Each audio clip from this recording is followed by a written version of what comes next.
So some of you may be new, some of you already know me, but again, Ali Guajardo, LCSW, my pronouns are he, him, él.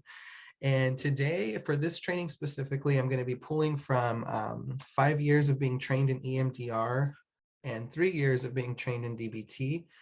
I have been able to implement these skills for a variety of reasons. One, to reduce emotional dysregulation, support in crisis, and to reduce physical and emotional trauma responses that I see in folks that I work with. In my experience in doing this work, I have found that DBT and EMDR tend to be the most effective in treating complex trauma. And given that a lot of the communities we serve are marginalized communities navigating intersectional forms of trauma, I have found like DBT to be extremely validating, providing skills, and EMDR to really help reduce any trauma response we might have, or like a strong emotional charge. So overall, I do feel like these two models of therapy are very beneficial for BIPOC and LGBT communities. So looking forward to sharing all these skills with you, and I'll be providing some, case examples of how I have been able to implement this and how it's been effective with some of the people we serve. And Bella, hand it over to you. Thank you, Ali G. Ali is going to be our man for today. A lot of the training today is going to be based off of his work as a clinician. I am here as a support today. So I'm Bella. Many of y'all already know me. If you don't, I am a researcher at the University of California at Santa Barbara. My work looks at the criminalization of marginalized communities. My current project looks at the criminalization of Latina foster girls. And really, I specifically look at the way that mental health services become part of what we call the carceral continuum, right? So they become part of larger systems of incarceration and of disciplining, even if it's not, prisons themselves. So my research is really about thinking about the way that criminalization moves through all kinds of spaces within the helping field. And if we can go to the next slide, today we have some really helpful tools for you. So today's session, this is part 5 of this 8-part series. We are more than halfway done, which makes me kind of sad, but also excited. So today we're going to be orienting ourselves and y'all to EMDR, which is eye movement desensitization, reprocessing, and dialectic behavior therapy, so DBT. Really what we're hoping to get out of today's session is we are hoping that you will walk away with tools that can help you deactivate a crisis situation that is active and that you are responding to. So we were going to review the stress model of crisis with the brain states. So if you weren't here during the session where we talked about the brain states, I recommend going back and freshening up a little bit. We will talk about it a little bit today, but this session it's kind of connecting a lot of the things that we've talked about already. And we're also going to go over some DBT skills to have on hand to de-escalate. These include a skill that's called TIP, and EMDR skills to de-escalate. And we'll be talking about bilateral stimulation today, specifically in regards to EMDR. Next slide, please. Before we move on, I want to get a feel for who is in the room. And I believe we have a poll here. Can we pull that poll up, please? So what is your role in the work that you do right now? Are you a clinician? Are you a caseworker, paraprofessional, probation? Are you other? And if you are other, I would love to know what you are, or like what role you have, because it seems like we have a lot of other here. So if you feel comfortable, could you drop your role in the chat, please? Thank you. And we're taking this poll today because I want to know, how deep into DBT and EMDR do we need to go? I know as clinicians, we're kind of familiar with this lingo, but for those that are not specifically in the clinician role, this can be very new. So I want to know how much do I need to break it down for us? So that, okay. Thank you. Thank you, Perla. What about other folks? What the folks that marked other, what is your role in your position? Yeah, it's a good portion of you, about half.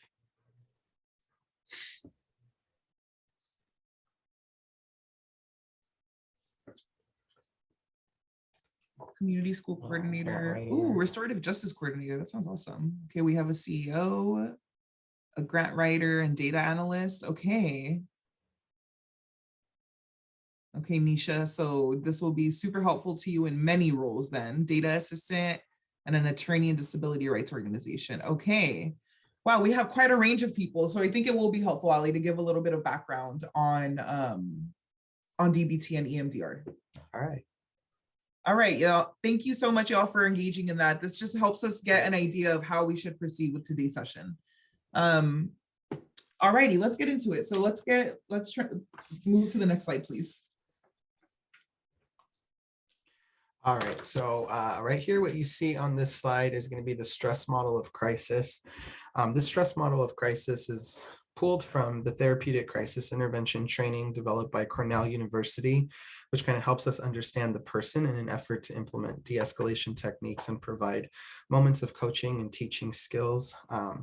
We went ahead and added the brain states to help kind of put things into perspective.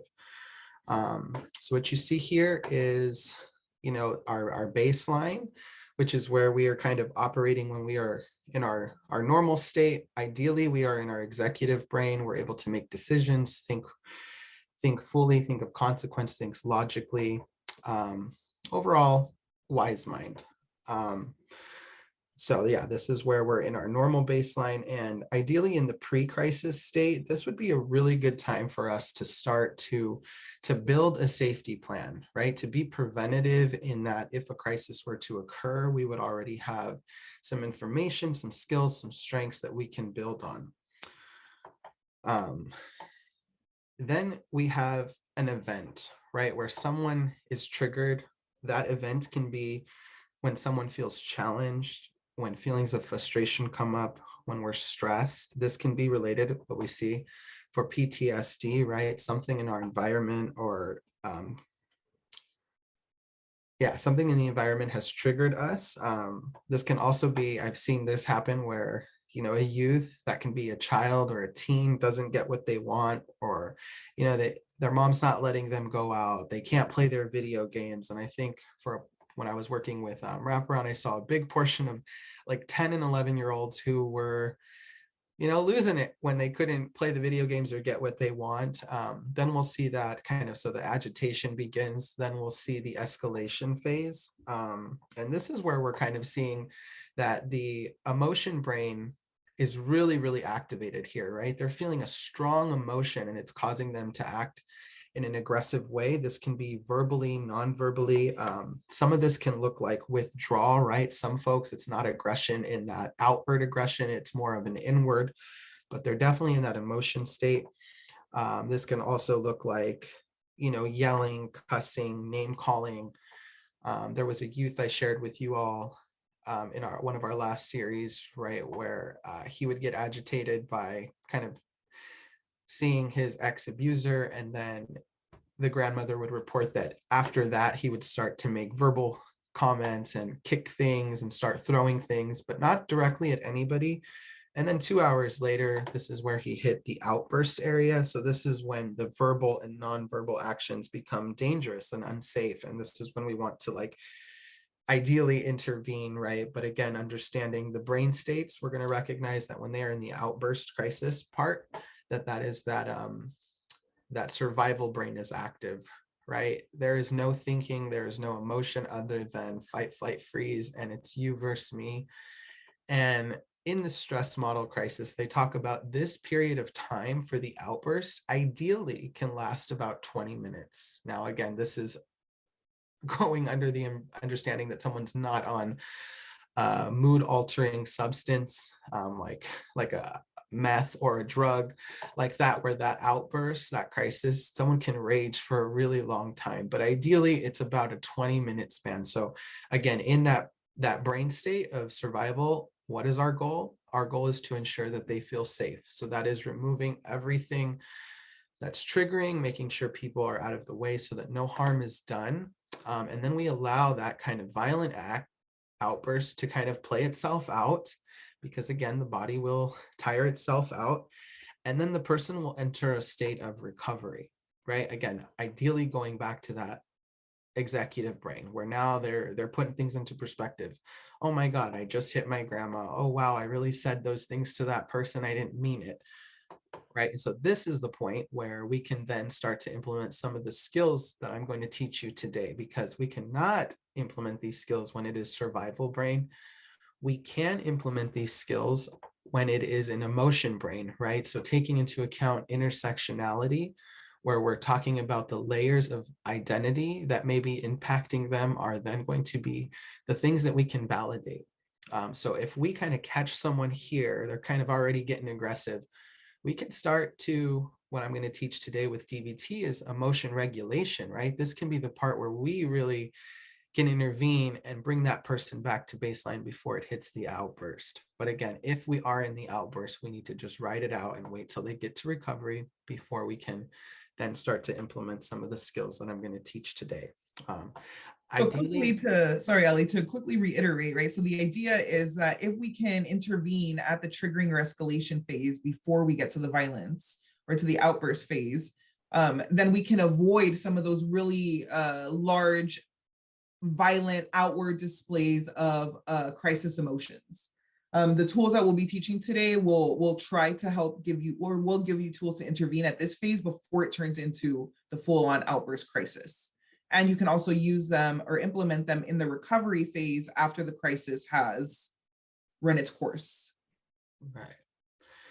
And so, you know, in wraparound, when I did this work, we would see a crisis and people would see it as like, oh, it's so horrible this happened. And yes, I agree. Nobody wants, you know, to undergo this amount of stress and to have to deal with this. But at the same time, I would always tell a family, you know, these crises teach us something, right? There's something to be learned in these moments. So ideally in the recovery stage, we now have an opportunity to learn from the crisis experience. And then we as the helper, whoever we may be, that may be a clinician, that may be a peer support, a paraprofessional, the probation officer, can come in and kind of now teach a skill or coach a person on these skills. So we just wanted to put this out here to kind of remind you all that when we're doing crisis work, we're either entering one of these three stages, right? The triggering event, the escalation of that, or the outburst. And then thinking about our act quick, right, where it says that after the crisis, then we're going to want to talk, we're going to want to, you know, become solutions focused. Right. So just wanted to put that into perspective there. And I think with that, anybody have any comments or thoughts, feel free to drop it in the chat or speak to it before I move on here. Yes, thank you, Bella, for saying that. All these skills that we're going to teach today and things we've taught in the past sessions can all be found on that link tree. All right, so we can go on to the next slide here and we'll do another poll. We want to take a quick survey of the room. How familiar are you with DBT or dialectical behavioral therapy? Okay.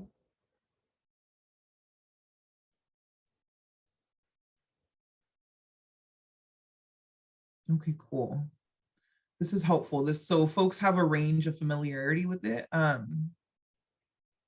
It's perfect for what we have arranged. So, okay, Ali, I think. All right. So we can go and close that poll there. Again, that's surprising. We had one clinician in the room and yet most of you are somewhat familiar. So that's kind of good. Tells me your agencies are doing good things, giving you training, or that maybe you've come across these yourself. All right. So, all right, dialectic behavioral therapy. What is it and why is it important? Well, again, I got trained in it 3 years ago.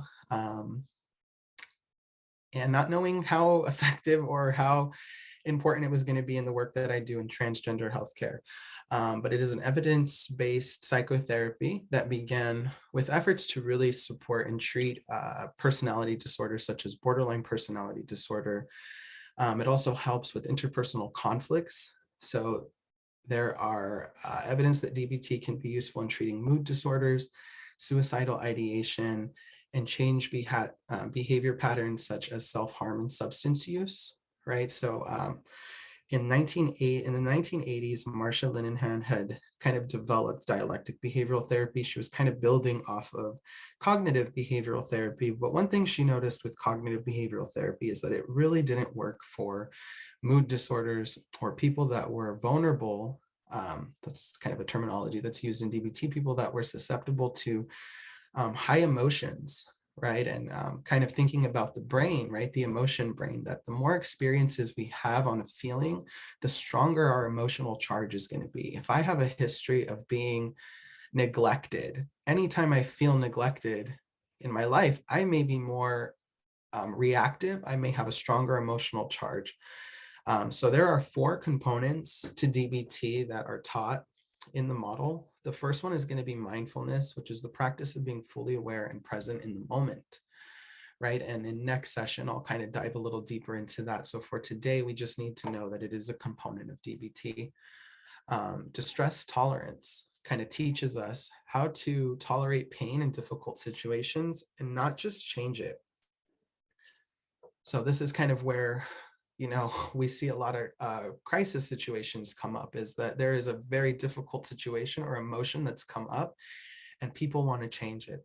And sometimes we can by removing ourselves from that situation, but most of the time these things are out of our control. So we have to use our distress tolerance skills. Interpersonal effectiveness is not one that I will touch on in these trainings, but again, definitely worth exploring. And we have handouts in our link tree.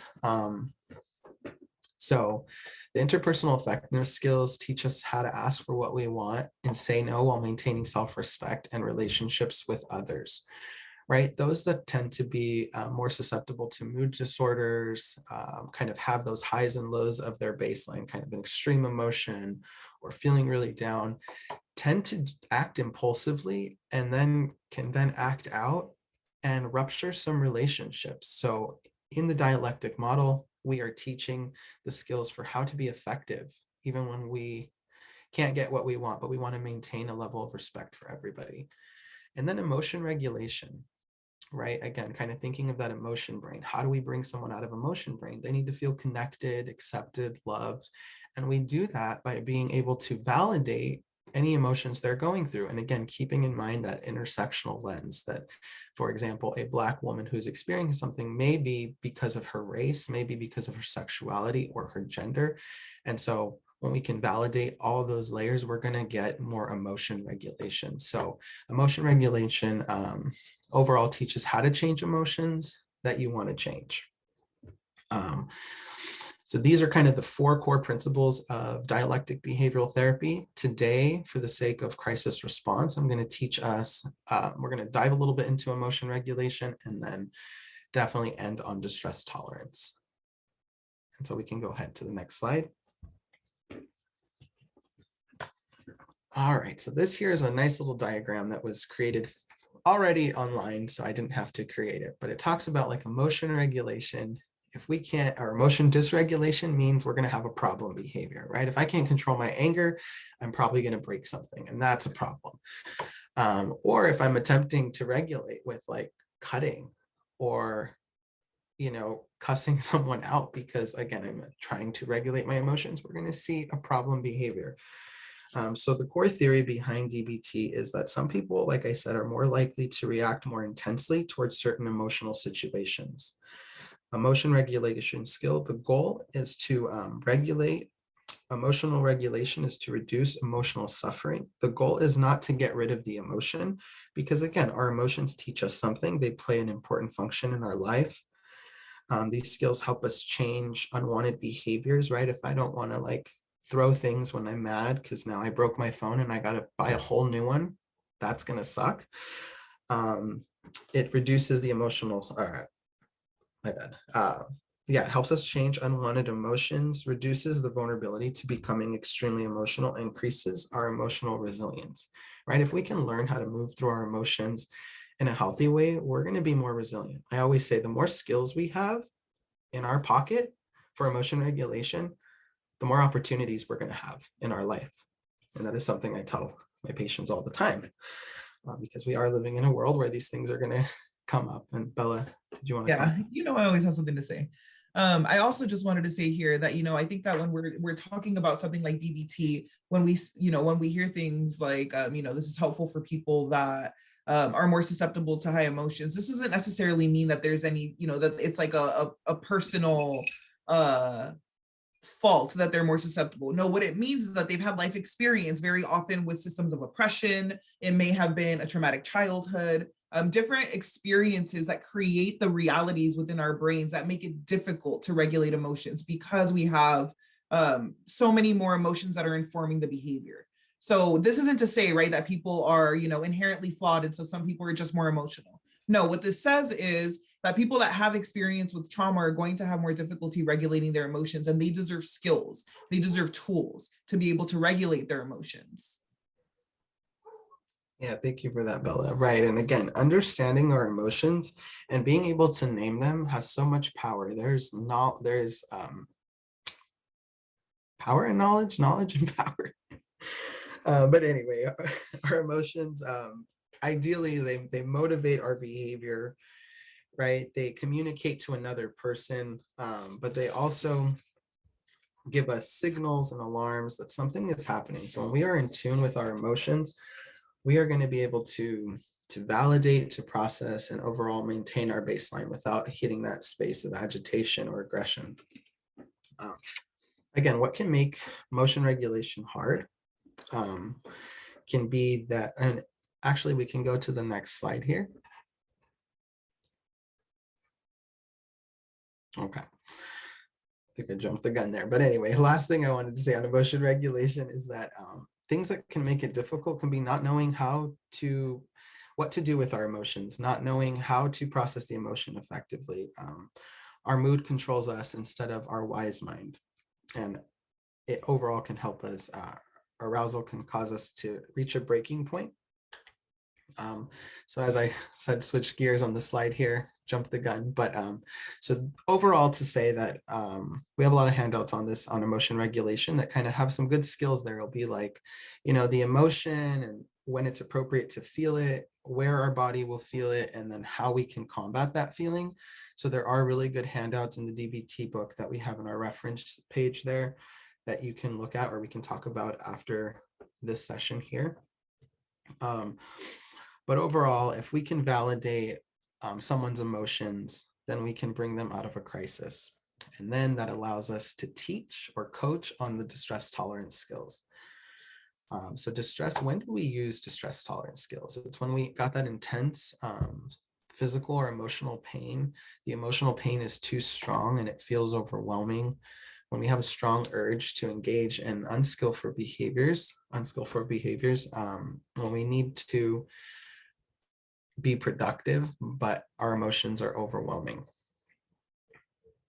So overall, distress tolerance skills help us to tolerate and survive the crisis without making it worse. Right? Again, these emotions aren't going to go away, but we don't want to act impulsively so that we, create more of a crisis for ourselves. This can be helpful for two reasons, according to DBT, right? One is that kind of says that, again, living in this world, pain and distress are a part of life. We cannot stop that from happening unless we, put ourselves in a vacuum and don't have any connections with anybody. Sure, maybe that won't happen. But at the same time, we're going to feel a little sad, a little lonely. And life is a beautiful thing when we can, have relationships with people. Again, the brain is hardwired for connection. So we do need connection. But what that means is that there is going to come a point in time where we experience these difficult emotions. So they cannot be avoided. They cannot be removed. The ability to accept and increase, the distress tolerance kind of teach us to accept so that we, again, they're not holding on to that suffering. And second, distress tolerance is an attempt to change ourselves. Again, we want to be more in control of our emotions. And I'll pause here just because there's something in the chat. So Paula says, a psychologist I know uses the emotional regulation components with all of her clients, even though she does not use DBT as a therapy because she feels it is so useful for so many people. This is exactly Ali's, this is his stuff, right? That's exactly what he does. He identifies himself as an eclectic therapist because he pulls components from several different forms of therapy. And for DBT, it does seem like these emotion regulation skills have been something that have consistently proven to be incredibly helpful. Paula says trauma history is just the mother lode of needing emotional regulation skills and not usually having them modeled for you 100%. But emotion regulation should be normalized for all kinds of work, part of the understanding of what it takes to work with human beings, even at lower levels of stress than crisis mode. I agree with this 100%. And if we think about last session, right, where we talked about, thinking about how conducting assessments can be something that we do for the people that we work with, but we should also be assessing ourselves. This is part of it, right? What are part of the assessment that we should be thinking about when we're assessing ourselves are what are my emotion regulation skills? Because if you're a clinician, if you're working in centers, all of the work that you all do can be incredibly taxing. It's incredibly heavy. The clinicians that I talk to with my research, so many of them talk about how difficult this work can be. And what is coming up consistently is that clinicians that have healthy coping skills are able to do more trauma-informed, more person-centered work because it's not their emotions that they're responding out of because they're able to regulate them. Paula, thank you so much for that point. That's really important. And Sorry, Ali. Anna definitely just added that this, DBT can be helpful for substance abuse treatment, right? Which is kind of where DBT was kind of focused on that as well. And again, when we're thinking about like LGBT communities, right? In my work, I see DBT kind of says that the more invalidation we have in life, again, they could not determine like what causes borderline personality disorder, but one thing they found was that folks that tend to have borderline personality disorders come from invalidating environments. Well, when I think of LGBT communities, right, it's like there is a lot of invalidation, whether that's society, whether that's in the home, whether that's someone not respecting your pronoun or seeing you for who you are. All of these moments can be extremely invalidating. And when we feel invalidated, best believe our emotions are going to go up, and it is going to be harder because that intense pain is so real that it's going to be harder to keep in control. So I agree with those in the chat, as well as what Bella said, is that I use DBT skills for almost every person I see, whether it is depression, divorce, navigating like a transgender identity, substance use, even elderly populations that I'm working with, we're using these skills. And I use these skills almost every day in my own personal life. You can't control how family acts, but I can control how I choose to cope with it. So I have my little pocket of distress tolerance skills every time I go to a family event. So thank you for the chat there. All right, so now that we know the importance of emotion regulation and that distress tolerance is a skill we need to have if we are going to live in the world and interact with others, then let's go ahead into the next slide, because there are two specific skills I want to teach. The first one is going to be the stop skill. It's probably the one I teach the most. All right, so this little handout says stop, take a step back, observe, and proceed mindfully. It seems so easy, and this kind of reminds me of an SNL skit that's like, just stop it, right? Never works to tell someone just stop it. So we would not want to use this when someone is heightened in that crisis. Just use your stop skill. No, you're going to make a situation worse.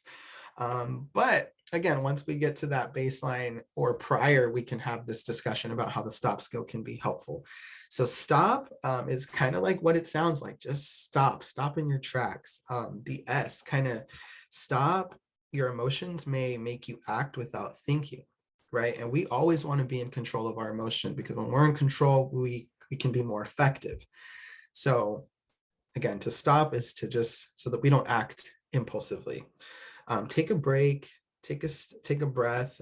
Don't let these feelings make you act impulsively. So sometimes just stopping, taking a breath.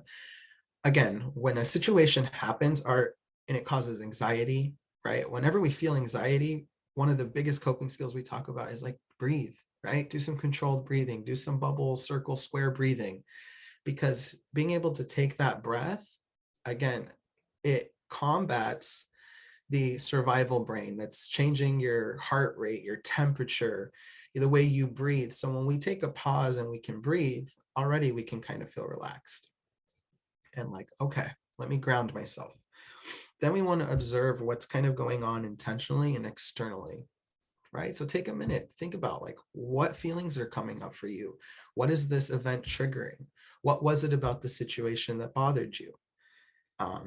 And just from my own personal experience, right, I've shared with you all that I've been in foster care. So in moments when I am told like, you can't see your family for whatever reason, I know that takes me back to the age of 12. So I can get very reactive, very angry when someone tries to keep me from my family.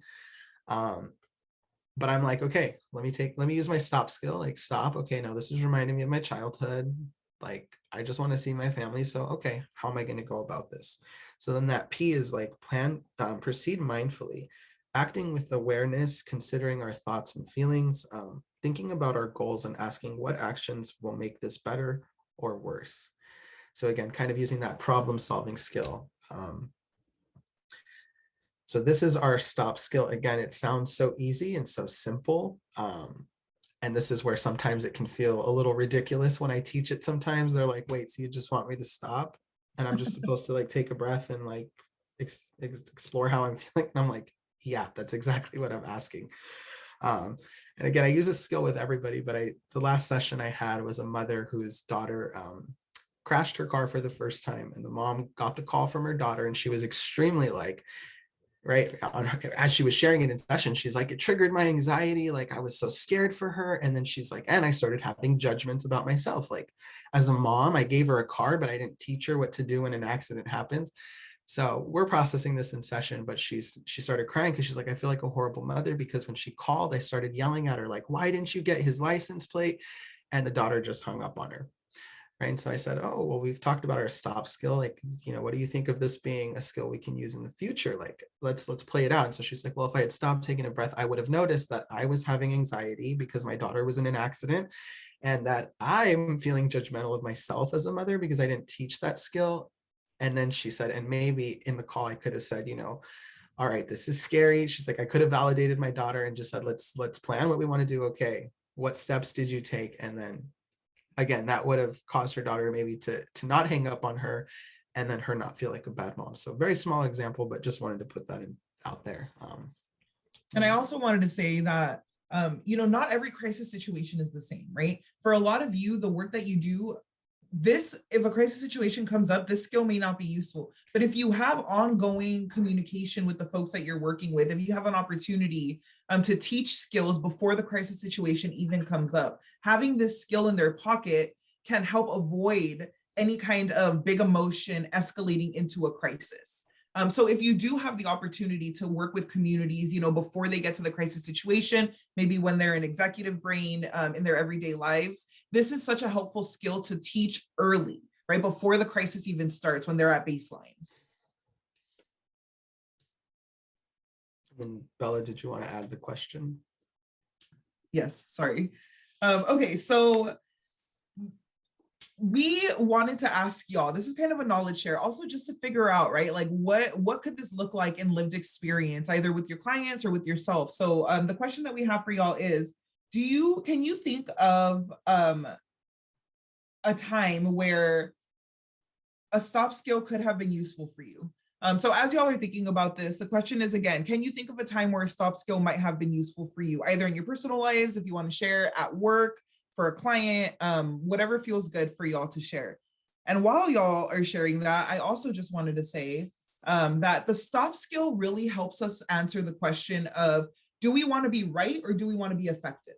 So often when we have these kind of big triggering emotions that elicit big behaviors, right? Sometimes harmful behaviors, we're in this mind state of, well, I'm right? I'm right. I've been wronged. I'm upset because of X, Y, and Z reason. And my reason is, the all-consuming reason.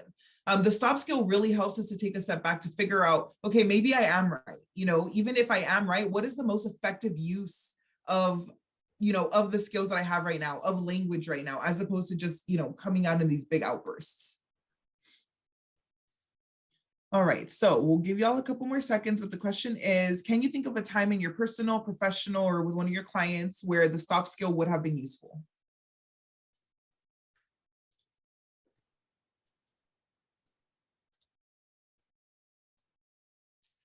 And while y'all are thinking about that and writing in the chat, or if you choose to talk out loud, I want to say, when we talk about substance use, right? Again, I'm thinking of a patient I used this with who is in recovery, but recovery is kind of in the sensitive place right now. The person still has active triggers in their outside environment. And, this person has an urge to want to, go back to doing what they do. Again, the brain is hardwired for, when we feel this, we're going to do this. And we have been able to use this stop skill with this particular woman in recovery, where she gets triggered when she feels neglected by her boyfriend, right? Her and her boyfriend are both in recovery, and he is a sponsor and he helps everybody. But she gets jealous when he helps females because they met in recovery. And she's like, well, if he met me there, like he can meet anyone. Right. But she's also shared with me, like, I have abandonment issues, like I am insecure, I am jealous. And so, anytime he would talk with one of his female colleagues or someone he was helping, she'd start getting jealous and accuse him and kind of come at him. And he told her, like, I can't live like this. If you continue to accuse me, like, I don't know if I can be with you. And these are his words. So he writes, I don't care if they have a penis or a vagina, I'm going to help them. And so she shared them. I said, one skill I think can be helpful. Are you open to learning it? She was like, well, yeah, that's why I'm here. And I'm like, okay, a stop skill can really go a long way. And so she's like, well, how would I do that? So I told her, you are already aware that you have abandonment issues. And these are her words, right? You're already aware that you're insecure and you get jealous of younger looking women. So if that's something you already know, and he's telling you that if you continue to accuse him and act out in this way, that he doesn't know how long he can be with you, then maybe a stop skill might be something worth learning. So I had a session with her last week and she's like, I've been using my stop skill and it's helped a lot. They also had a discussion about, hey, this is what it triggers for me. I trust you. It's not about that. It's just that I get insecure. And so she tells him now, like, okay, I'm getting a little jealous. I'm going to take my stop skill. And so she steps away. She goes to her room. She's like, yeah, it's actually about my past. My dad left me. He's not doing anything. So she comes back. And then she uses another skill that I taught, which is act opposite, which is also a DBT skill. And so even though she's still feeling insecure and jealous, she'll act opposite. So that's kind of how she plans to proceed mindfully is, I don't want to keep creating crisis for us. Instead, I'm going to trust him. And even if I don't believe it internally because of my experiences, I know that he hasn't done anything to, violate me, to cheat on me, to break this trust. So I'm going to like go and give him a hug and just tell him like I love him. And I think it's so great that he helps everybody. So again, that's a skill we've been able to use. And she reported that was effective. But let's see what we got in the chat. We have nothing. So all right. That's okay. Sometimes engagement days are just not where we're at. So that's okay. I think we can move on to the next skill. Yeah. All right. The next skill is called the tip skill. So this helps us reduce extreme emotion mind really fast. So a little bit of understanding why tipping the temperature of your face with cold water can be extremely helpful. Why? Well, so cold water can work wonders, first of all.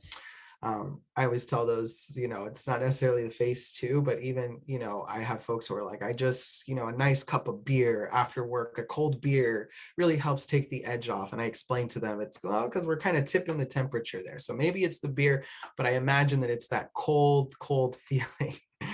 But anyways, when we put cold water on our face and we hold our breath, what happens there is it creates a dive response. And what that means is that your body, when it feels the cold temperature change for about 15 to 30 seconds, it tells the brain that you're about to dive underwater. And when we dive underwater, it actually slows down our heart. It redirects the blood flow from non-essential organs and it redirects it to the brain and the heart, which is where we need that blood flow to go when we're overcoming a difficult emotion. Right. So overall, changing the temperature in our body, our face specifically is what this skill teaches, can help us regulate our emotions. But I can tell you, I have not been effective at using this with adults. I think we find it kind of hilarious. Like, well, I'm just going to go put water on my face or put some ice packs under my cheeks. Right. Some of them are open to it, but I can tell you this works more with the little ones that I've worked with kids. Right. Again, when their parent is recognizing that they're kind of hitting that agitation. Again, that little 10-year-old boy that I talk about, again, he taught me a lot in this work. But for him, when grandma noticed that he would start to become, agitated or aggravated, she'd have him come to the kitchen and he'd put little ice packs on his face and then he'd go lay down on the couch for like a minute and then he'd calm down. They took this skill and they tried it in another way, which I was like, okay, I don't know if that would work, but the grandma would put an ice cube down his back when he was agitated. And again, I'm like, oh my God, how did that go? And she's like, oh, he found it so funny. And then they ended up like laughing and having a good time. So that grandma was able to like use ice down his back, and he was comfortable with that. Or he'd get his little like facial ice packs and put them on his face when he'd lay down. So tipping the temperature again slows down that heart rate and moves it to more effective parts of the brain and the heart, which are the organs that we need that blood flow to go. The I is increase exercise of approximate 20 minutes, right? I think we all know this skill. This is something our doctors tell us, exercise 20 minutes a day really helps with our stress. But yeah, overall expanding your body's stored up physical energy, burns that cortisol and adrenaline, overall reducing the anxiety and tension and anger. So yeah, when we exercise, we can actually burn out that emotion that we're feeling. And this skill right here kind of ties into the next skill of EMDR that I'm going to talk about. But yeah, I was just telling folks on this call before you all entered the room that, I get very anxious when I have to do presentations. I love them because I enjoy sharing knowledge and being in community with lots of other folks. But at the same time, I have my anxiety. I got social anxiety at times, and doing these presentations is one of these times. So every morning before these presentations, I make sure that I go to the gym and I'm working out for 20 minutes because I feel the anxiety in the morning when I wake up. I go to the gym, and on that treadmill or elliptical that I'm on, I'm thinking about like, oh my God, this presentation, I'm going to sit there and talk, and I'm going to be on the screen, and I can feel my heart rate going up and I feel the anxiety, but then again, I'm using it in a very effective way. So by the time I end that I do about 30 minutes, but by the time I end that, I'm like, okay, like this is going to go great. I'll be fine. I'll be cool, calm, collected, and it helps. So that is another skill we use. And then the last one is going to be paced breathing as well as paired muscle relaxation. Again, so those controlled breathing when someone's escalated or anxious, we can breathe and that helps. But paired muscle relaxation is the pairing or relaxing your muscles while breathing out. The idea is to practice combining the two enough so that relaxing when we're highly emotional becomes easier and sometimes even automatic as you breathe out. This is one of the paired muscle relaxation is one of the hardest skills to teach, only because it does require us to kind of sit. But if we take the time and develop that skill, I can assure you, you will notice the benefits of this. Now, I'm thinking of two cases specifically where this skill has been effective. One, I work with a trans male, about 21 years old, and he has hip pain that he has gone to every doctor for. So finally he gets to me, and the doctors are telling me, we think it's the dysphoria of the genitalia that he doesn't identify with, and it is causing pain. So for him, he went to a specialist and they've told him, you need to do paired muscle relaxation. And so he told me this in session, and I was like, well, are you open to kind of building that skill? Oh yeah. So for him, again, that dysphoria creates, feelings of anger, feelings of like, yeah, the dysphoria, right? Just I'm so uncomfortable in my body, and it's such an intense emotion that it's causing physical pain for him. So in doing the paired muscle relaxation, we do it through the body, but that allows for him to kind of tense up those muscles, relax, and overall relax the parts of the body that he holds that tension in. Perfect. Thank Okay. you. And then last one I wanted to share, I'm so sorry I got kicked off here. Last little example I wanted to give is I had a 16-year-old female come in. Her grandma was like, she gets aggressive and she had a trauma history. So we did a collaboration session where I brought the granddaughter in to kind of just say, grandma's anxiety's up. We want to know how to help you, because the anxiety was really triggered by the granddaughter. So the granddaughter comes in and the grandma steps out, giving me time to talk with the youth. And while I'm talking to her, she stands up and she walks towards me, and I'm kind of like, where's she going? Like, And then she puts her fists up and she swings at me. And in that moment, I kind of like jumped up really quick and I was like, whoa, okay, like, take a step back, take a step back. And she's like, I just have the urge to hit you right now. The voices are telling me to hit you. So luckily I had like a little punching bag in this room and I was like, why don't you go and punch that bag for a little bit? So she did for a few minutes. It was like a minute, but then she's like, okay, I feel calm. So she sat down and I said, what was that? And she's like, well, I just had the urge to hit you and it feels good to hit. And I was like, oh, okay. So I was like, you want to try a little something with me? She's like, yeah. So I give her 2 of the stress balls, right? And so this was one where we didn't do a body paired relaxation, but instead I had her clench her fists, hold tight, and then release, clench and hold tight and release. And we did it about 3 times, kind of engaging her in that practice. And I was like, how was that for you? And she's like, oh, wow, I feel so relaxed. I feel like all of the tension I feel in my arms and my wrist and my fist like went away. And so that was kind of the skill we taught, that when she feels the urge to like punch somebody, again, took some time to figure out what was going on there, but it was definitely a trigger that she was experiencing. So she was able to use that to like release that anger and that tension that she felt when she had the urge to hit. And instead she'd clench her fists. And again, after a few sets, she'd be calm and relaxed. So that was another one where I saw like, okay, like this helped. And again, thinking about like just our bodies, right? When we get angry, like how many of us know we're getting angry because we clench our fists or we clench our jaw? Right? So again, our body is telling us something. And even little babies, right? When they get worked up, most of them cry and they like scrunch their little fists and, they stretch their legs out. So they are already doing some paired muscle relaxation, the little ones. So I think we can take a note from the infants here and I say love that thinking skill about that, works. right? Like we're born with this knowledge of what our body needs and then we kind of lose it. And paired muscle relaxation is one of the ways that we can kind of go back to, these lessons that our bodies already knew. And Ali, I want to point you to the chat really quickly because we had a response for the stop skill. Paula says, I work with a lot of people with disabilities who are trying to get services and systems that have been traumatizing. Sometimes they don't even realize they are in a past trigger mode rather than a current situation mode, and the stop method would help a lot. I think that's really important. This, I mean, I see how it's especially beneficial in this scenario, but I think that's true of a lot of people. So often we don't realize that we're in a triggered phase until we are responding already, right? So for so many situations, the stop skill can be incredibly useful. Thank you so much for sharing, Paula. And I want to say that I'm going to be better with the questions next time because I realized that what I should have asked was, how can we use this in the work that you do? But yeah, thank you so much, Paula. And Ali, I will pass it back to you. Yeah, and just in that stop skill too, we get here at the clinic, we'll have people come in and they, demanding to see a doctor, they're demanding their medication. And, that attitude never, our staff tries to be like understandable, but sometimes I have to walk down and go, okay, like I get the sense you're really upset right now. Like, let's just take a breath. How are you feeling? Well, I'm feeling frustrated. I'm feeling like you guys don't pay attention to what I need.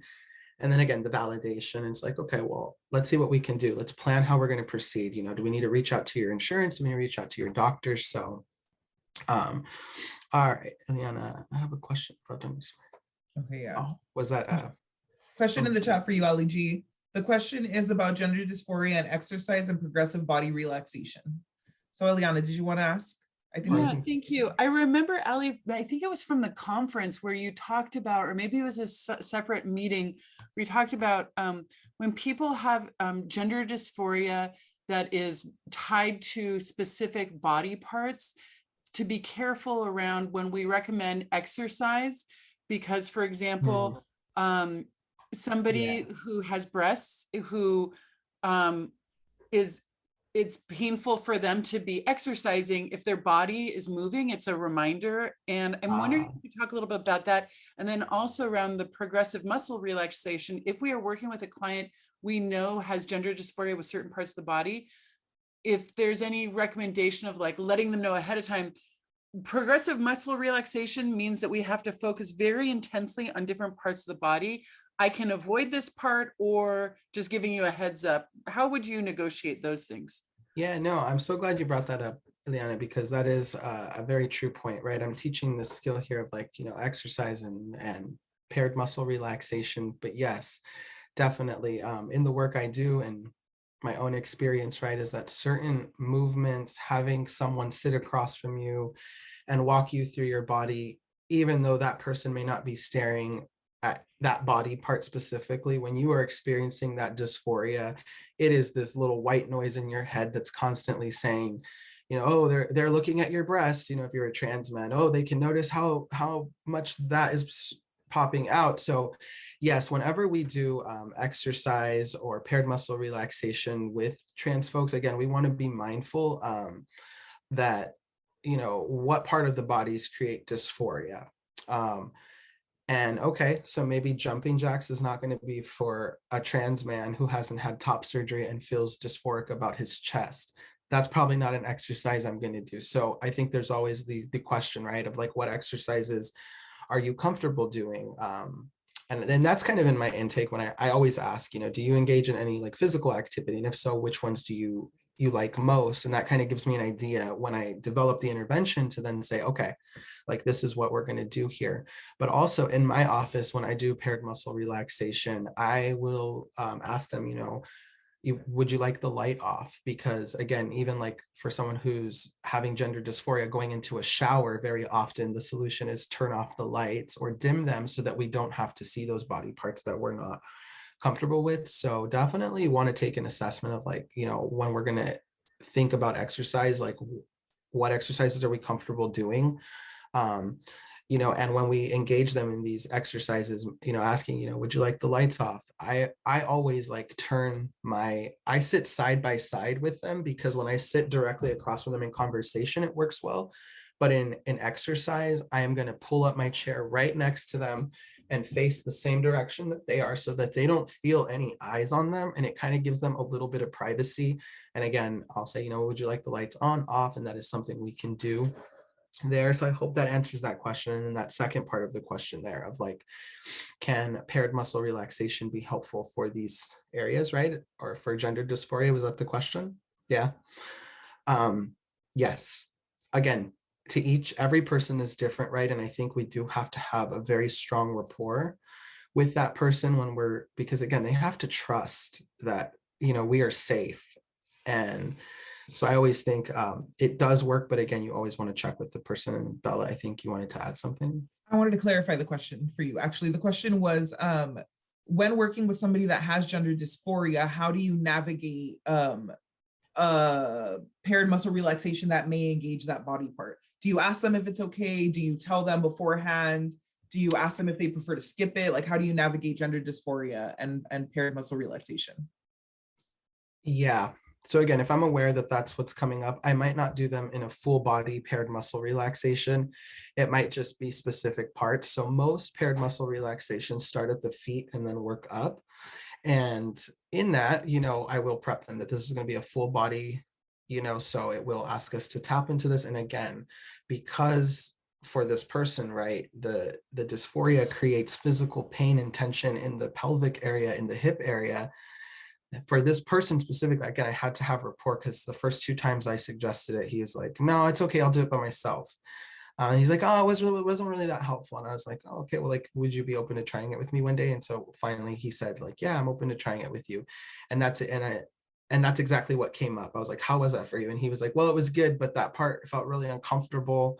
But I did it anyway. And like, yeah, I feel the relief. And I was like, okay. So, and with all of these skills that we teach, all of these things happen in conversation with the folks that you're working with, right? Not everything is going to work for every single person that you work with. And so you offer these skills as options, and maybe these will work for them and maybe they won't. Maybe there are other skills that they feel are more beneficial, and that's fine. But all of these kind of the teaching of the skills, offering these skills, all of these things happen in conversation with the client so that you're not offering something that is going to be detrimental to them. Yeah.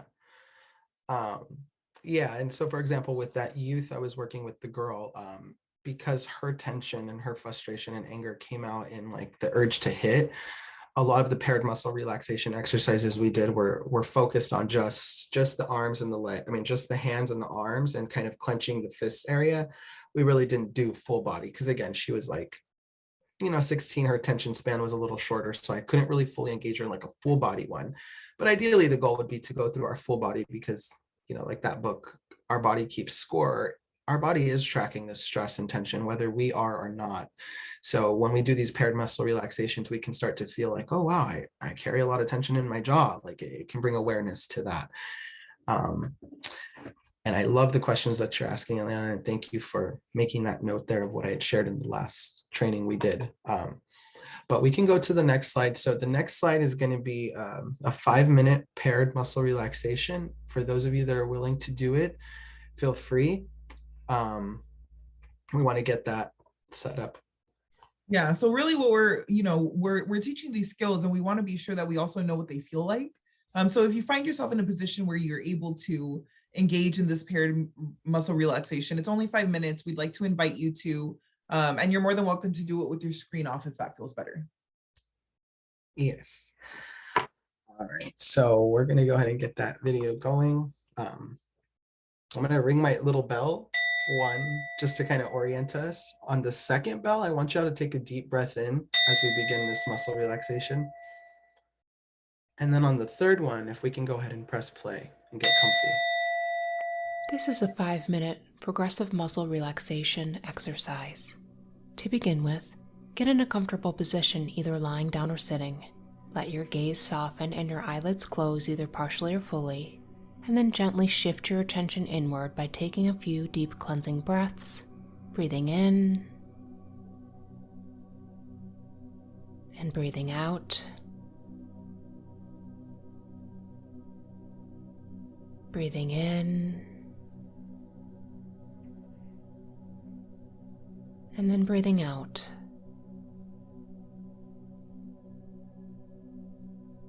Allow your breath to return to its own natural rhythm and pace, allowing yourself to breathe naturally without any control or effort. Noticing the gentle rise and fall of your belly as you breathe in and as you breathe out. Allowing your breath to settle you and center you with each inhalation and exhalation of your breath.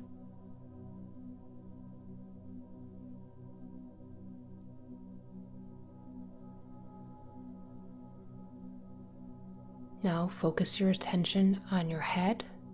I want you to notice any physical sensations you may be experiencing in your head, any areas of tightness, fullness, tension, or other sensations that you're experiencing. First, simply noting those sensations, and then on the count of 3, I want you to tense your facial muscles as hard as you can for a count of 5 seconds. 1, 2, 3, tense your facial muscles as hard as you can for a series of 5 seconds. 5, 4, 3, 2, 1. Release. Now take a moment to notice what it feels like after you allowed your face to relax and your muscles to release any tension. You might feel some fatigue in those muscles, some tingling or something else. And then gently again shifting your attention to the upper portion of your body, your torso, your arms, your belly, your back, your neck muscles. First noticing any sensations you're experiencing in those areas, any tension that you might be holding, any stress or other sensations you're feeling. And then again, on the count of 3, tensing those muscles as hard as you can for a series of 5 seconds. 1, 2, 3, tensing the upper portion of your body. 5, 4, 3, 2, 1. Release and relax. Settle here for just a moment. Again, noticing any physical sensations you're experiencing in the upper portion of your body after you've allowed yourself to release any tension or stress that you may have been holding in those areas. You may be experiencing a sensation of fatigue in your muscles, tingling, or something else. You're just noticing what's there in an accepting and non-judgmental way.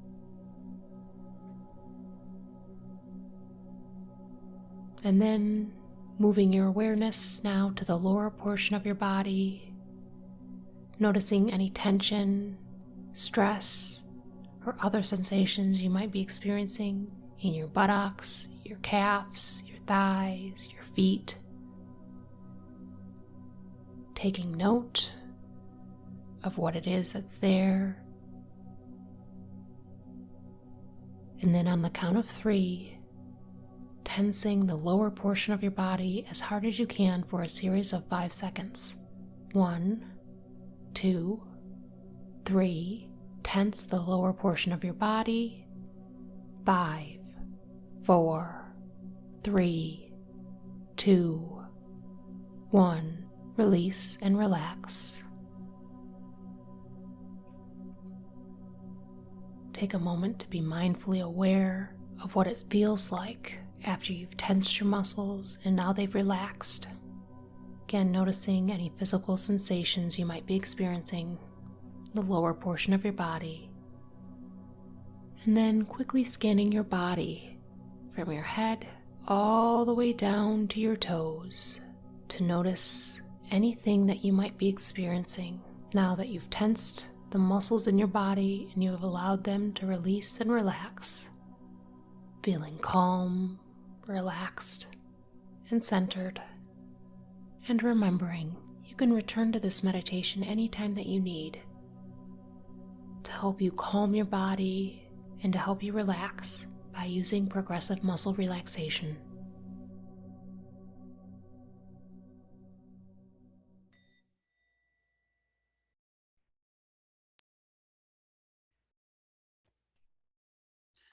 All right, I want to welcome you back from that. And if anybody wants to share kind of what that experience was like for them, feel free to unmute yourself or drop into the chat. So yeah, how was that for you folks? Anybody want to share kind of what they noticed, what they observed, how they felt before or after?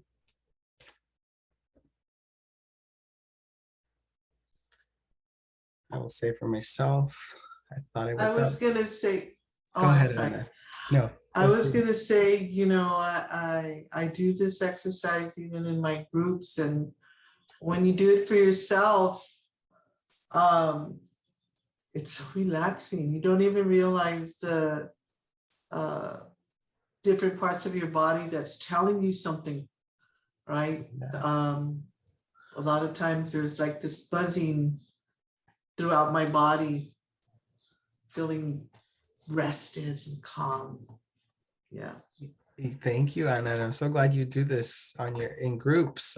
Again, kind of speaks to the rapport you have with your people that they're willing to do that. But I'm seeing Sadie say I felt more relaxed, very soothing, felt the tension leave my body. As I said, I worked out before this and I thought I was good. After doing this, I was like, oh, wait, there was some tension in it. I feel relaxed. I'm ready to fall asleep.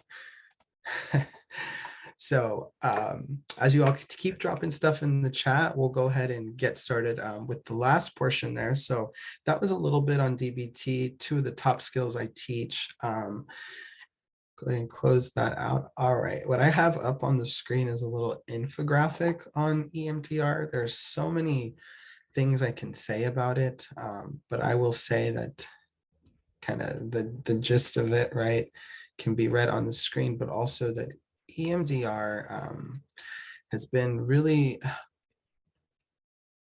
beneficial to those with PTSD, right? They found that with veterans who were coming back, that talking about the things they experience often increased the symptoms.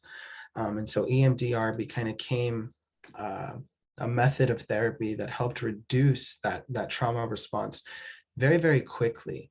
And so it's the thing to it is kind of in its title, right? That through eye movement, we can desensitize you to an emotion and we can help you reprocess an experience. So again, this was also created in about the 1980s to kind of help with distressing experiences using bilateral simulation. So how it works is that we'll have a person bring up an experience that's caught, or an emotion or a feeling that's kind of really has a strong emotional charge to it. And then through bilateral simulation, which is, just when the body is moving side to side in a pattern, kind of like a rhythmic pattern when we're walking, our right, left, right, that is very rhythmic. And through eye movement, right, moving your eyes back and forth is very, it's a pattern of moving side to side. And the power of bilateral simulation is that the brain has two hemispheres, the right and the left, right carrying emotion, left carrying logic.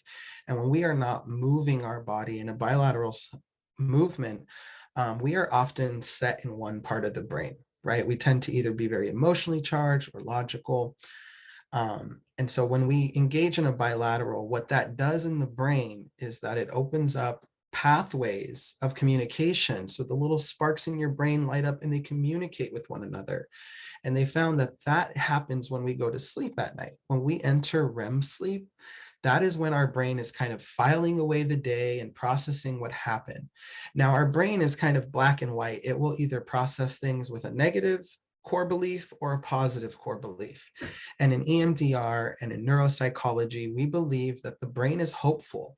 If the brain has the chance to reprocess something with a positive narrative to it, it will definitely take it, but it has to be given the option. And when we're in invalidating environments, oftentimes we don't get the validation that helps us process that in a proper way, right? If I stepped off the curb and almost got hit by a car, based on my experience, I may believe it was my fault. Oh my God, I almost died. And then my logic side might say, well, you got off the curve, you didn't see the car coming, you're human, you make mistakes.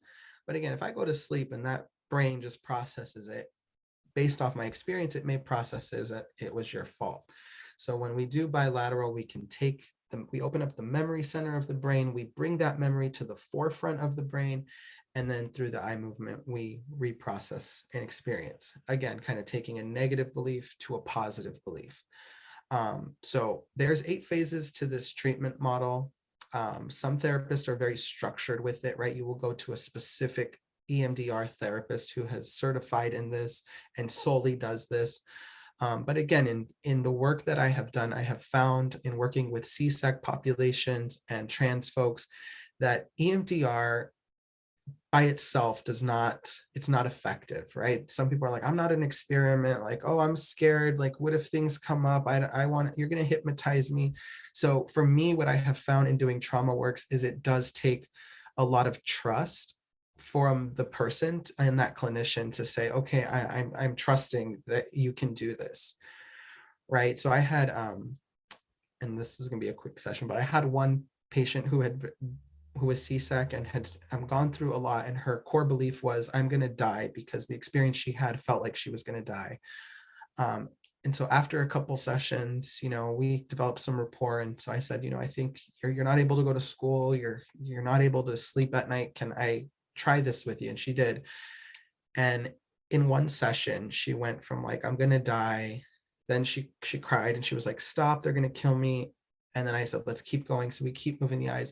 And then she starts laughing and she's like, oh, the person that was going to kill me disappeared. And now at the end of that session, she walked away like, I'm a survivor. Like, I survived that, like, through my actions. And so that negative experience of I'm going to die was reprocessed with I'm a survivor. And the next day she was able to go to school, she was able to get on the bus, and she was able to sleep. So within one session of that, we were able to desensitize her to that experience and reprocess it with a more positive belief. If we can go to the next slide, please. And then, okay, so what I want to talk about today in response to crisis work, right, and tools that we can use in crisis is the bilateral simulation.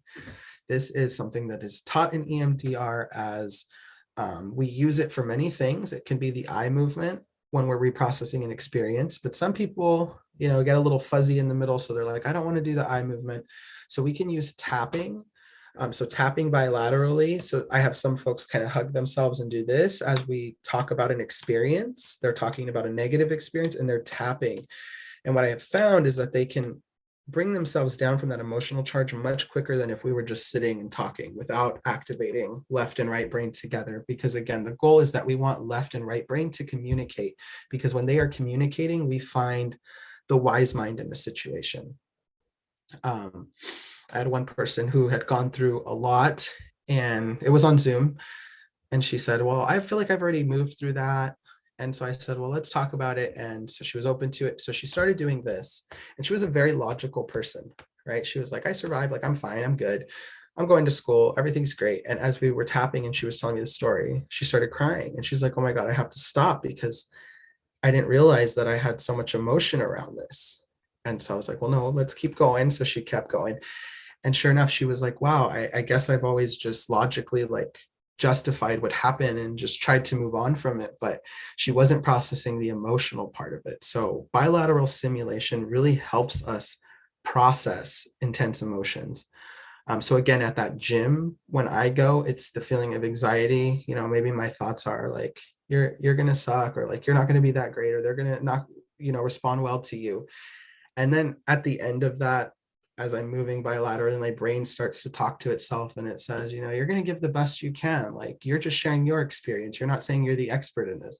And I'm like, yeah, you know what? You're right. I'm just going to give my best. So how this works in a crisis situation can be if someone is heightened, right? And we, again, allow that survival brain, that escalation phase to just kind of come back to baseline. And now they're able to talk with us, or they're in that agitation state, the emotion brain. Those are perfect times to start a bilateral. So when I went out on crisis calls with a safety team here in Santa Barbara, I'd go out to a situation, the person would be on the bed, like angry. And I'm like, you know, would you like to take a walk with me? Like, let's just walk down the street and talk it out. Right. And so as we walked and talked, you slowly started to see that the person can, you know, get to the wise mind much quicker. They de-escalate much quicker. So in therapy here, I have got a lot of people to bike, right? Because a lot of people are like, I feel strong emotions. I need to see you every time I feel that. And again, I always teach that we do not need therapy our whole lives. If we can learn skills and surround ourselves with people that are validating and supportive, then that's the goal. So for now, I'm like, you know, what kind of exercise do you like to do? What kind of movements do you like to do? Do you want to tap? And through that tapping, they can desensitize themselves. So I had a woman that went through divorce who was 8 sessions just venting. And finally I said, you know, maybe you like to hike. Like, would you be open to like thinking about this as you hike? And she came back the next session and said, you know, wow, like I was able to get through it much quicker. I had a trans woman whose dad is not accepting of her trans identity. And she also reported that when she hiked, she was able to get to like logic faster and out of her emotion brain. So we're going to use bilateral simulation to either take a person out of logic and help them get to the emotion, or reduce that emotion by walking or doing something bilaterally that can then help them desensitize themselves to that. So we wanted to ask Ali, you. can I direct you to a question that you have in the chat, please? I'm Yes. on my phone, so I can't see it, but I know there's one. Oh, okay. Yes, is it okay to close out a group doing tapping? This is the butterfly curve. Okay, yes. So I'm thinking you're doing this one where it's tapping. Yes. Tapping is, you know, grounding in that. Okay. But I'm going to teach you in our next session, because our next session is actually going to build, and it's actually going to talk about this, Anna. So we will be able to talk about why that is so effective to have tappings after session 2. Because again, we're opening up a memory center in the brain when we do the work we do, whether that's talking to someone about what they're experiencing, or in a therapy session, or if we're getting that call, or we're, you know, case manager, right? You're going to have someone that's worked up. So if you can get them to engage in a bilateral, whether it's tapping, doing the butterfly, walking, biking, hiking, they are going to be able to regulate their emotion much quicker. And again, in crisis work, when I'd go out, my goal was always like, let's get this person moving, let's get this person walking. Because if I know for a fact, every time I've gone out there, that when I can get someone to walk and do this work, we get to resolutions much quicker. We get that baseline back much quicker. FYI, next session, we will be taking a kind of deeper dive into EMDR and bilateral stimulation. We'll be talking more specifically about how to incorporate bilateral stimulation and how to, Ali will be leading us through a practice that focuses on BLS, bilateral stimulation. Huge thank you to Ali and Bella. These presentations are phenomenal. Thank you all so very much. Have a great day.